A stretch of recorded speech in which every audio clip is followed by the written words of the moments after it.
this is a decision that I make and make with my family. And certainly I think, as I said, it's the right decision. I'll note, I think it's appropriate we're here today. The war that's being waged against Minnesota, you're seeing it. We have a ridiculous surge of apparently 2,000 people not coordinating with us that are for a show of the cameras. I'm going to note to all of you, today is January 6th. There's no debate what happened.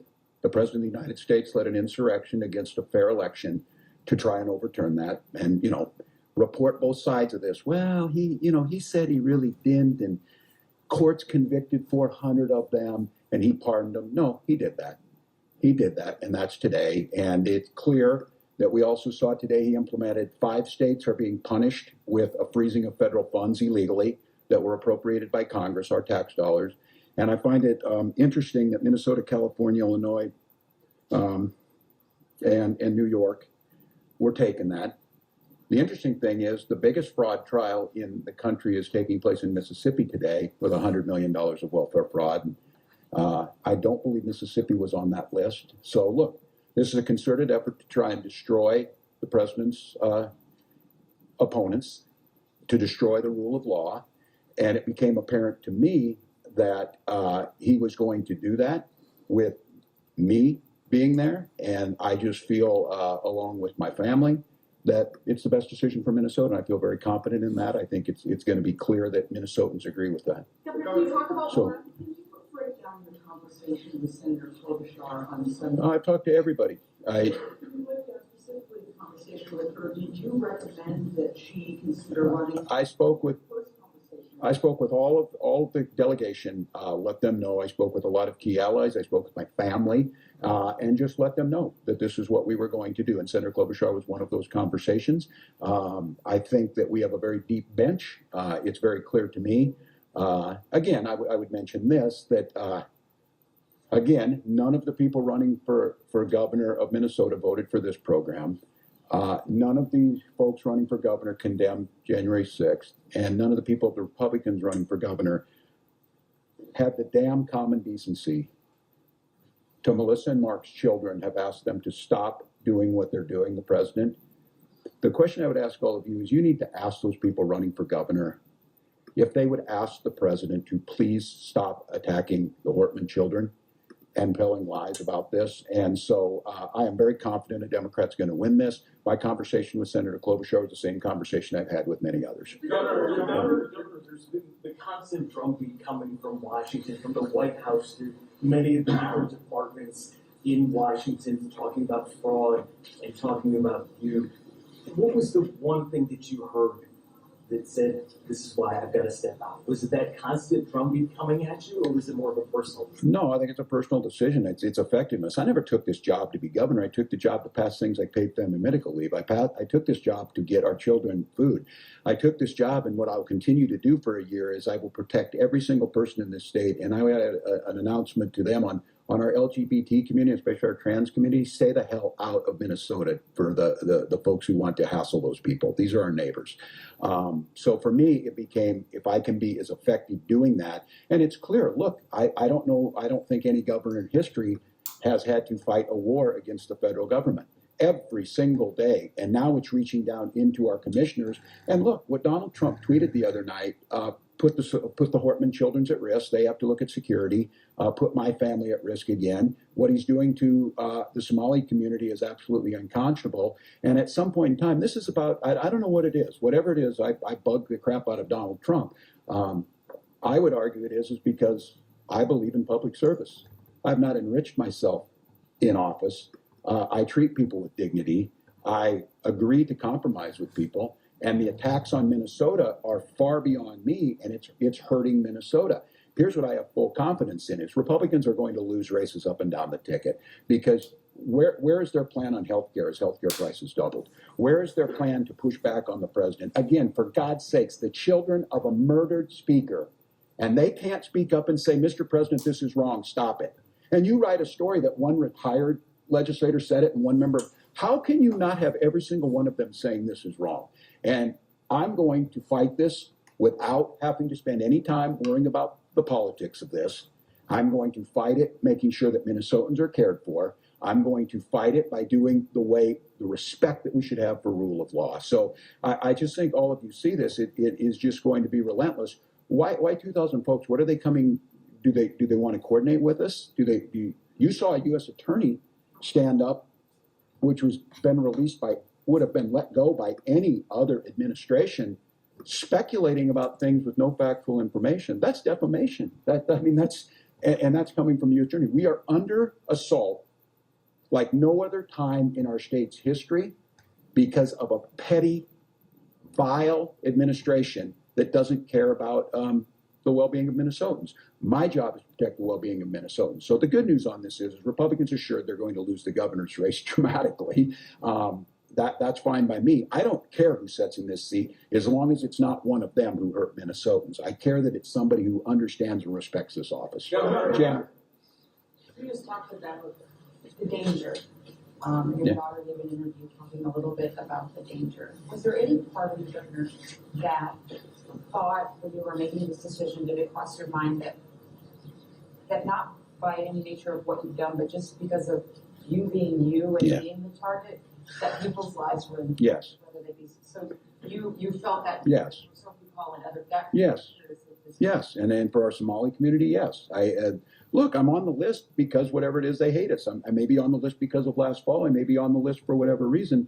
But yes, that's exactly what it is. And look, I don't know how you spin the story other than him pushing that conspiracy theory. You don't have to listen to me. The Hortman children told you that. We shouldn't have to be talking about them. Respect their privacy. We just attended a wedding, which was a joyous day, with 2 empty seats from someone who was murdered. But, there's rumors out there and all this. That is freaking evil. And every one of you in this room knows it's evil. And that type of hate and those types of threats that are actionable, yes. And look, I'm concerned for my family, but I've got a little bit of protection now. My family, not so much.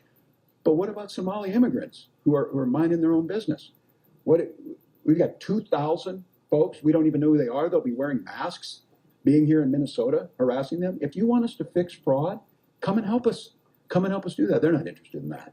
Governor, have you given any thought to what's next for you after you leave office? No. You're only going to be 62. No, I know. I'm gonna run some more marathons. I'm gonna defend my turkey trot title. I don't know if I told you all that I won my age group in the turkey trot. Look, I got a year of work to do here.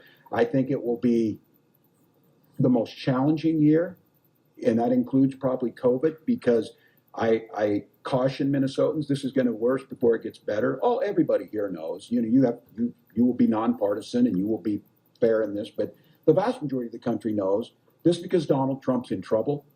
The Epstein files need to come out. The economy's sinking. We're fighting a war in Venezuela. I will tell you one thing on this, that today, people in Minnesota, the work that we did and the bill that I signed makes their life a lot better. And I would ask those folks who think Donald Trump's doing the right thing, do you think not getting paid family leave and fighting the war in Venezuela has improved your life? Because if it is, I don't know what I can say to you to help you vote for something, but that's where it's going to go. For me, I'm going to do this work. To be candid with you, what I'm really good at is I'm a really good geography teacher. And I think that's something where I would find the joy in getting back in there, trying to teach, do the things that we want to do. So yeah. Has the outcome fraud report come back to your office yet? Not analyzed yet. The one I got today, and I'll tell you just as a heads up on this, we got the Axdale report back on Capitol security, and that's my next step on this. And I do want to kind of preview a little bit here. If Republicans think that I'm not coming to make us more safe around guns, they are sadly mistaken. They are going to take votes on protecting our children, or they're not going to get anything else done. When that report comes back, that will give us, I think, some idea where we're going. I'm excited to see and hopeful what Tim O'Malley's going to see. I think you're seeing this. I feel pretty confident right now that the plan on how to get there is getting pretty well laid out. I think the gap analysis of where there were gaps is pretty well there. I think we're going to have to figure out how we implement some of the safeguards in place. Probably have to come back to the legislature. It'll be interesting to see, and I really do appreciate that question about the fraud committee. If I'm not mistaken, this planned meeting on fraud in this program before it implemented was the very first meeting ahead of trying to prevent. I need the legislator to help me on prevention. It's pretty easy after the fact to say this happened.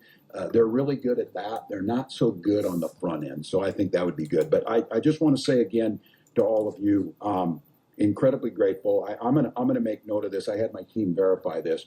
I've stood in front of the press more than any governor in Minnesota history and taken more questions from the press in Minnesota history. My team has provided more data under the Data Practices Act than any governor in history. And I'm going to preview for you now and I would ask all of you for the help on this. It seems absolutely outrageous and a gap to me. The only people who aren't subject in state government to data practices are the legislature. And we've had a pedophile in the state Senate that we got no information about.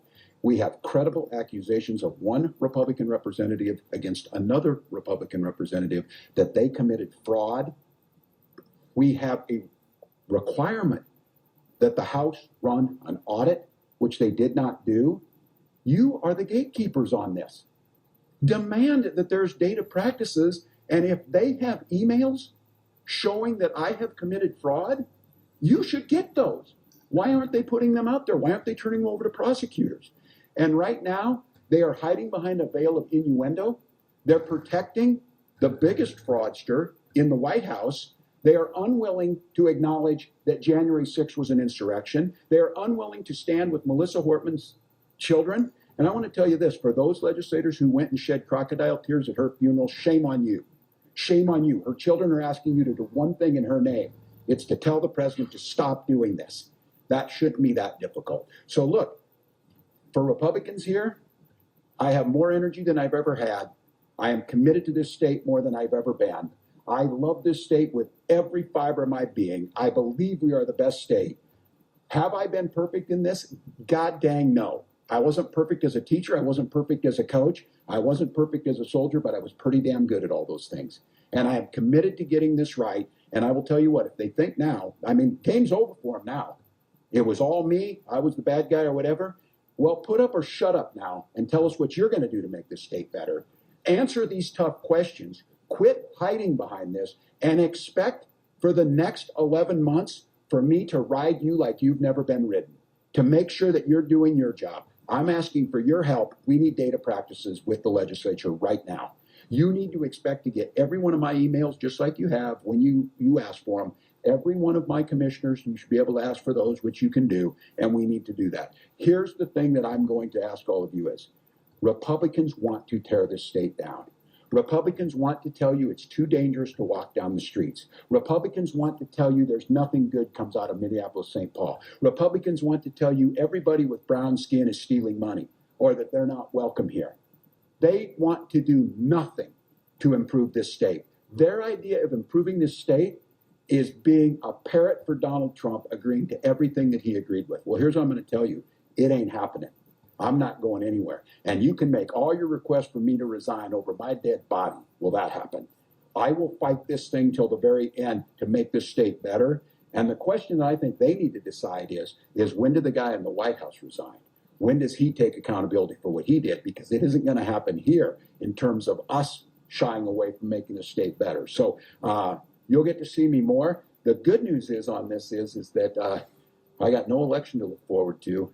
I've been in front of you. I'll call on who I want to call on, and I'll watch what the press gets written, and we'll make sure that in this state there's full accountability for everybody. Because buck stops with me. I'm accountable for this. And because of that accountability, I'm not running for office again.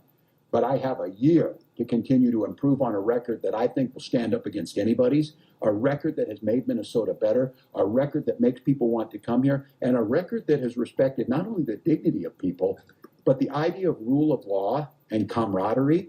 So the one thing that I hate is anytime I get drug into being next to Donald Trump, God help me, I don't want to be judged against that guy.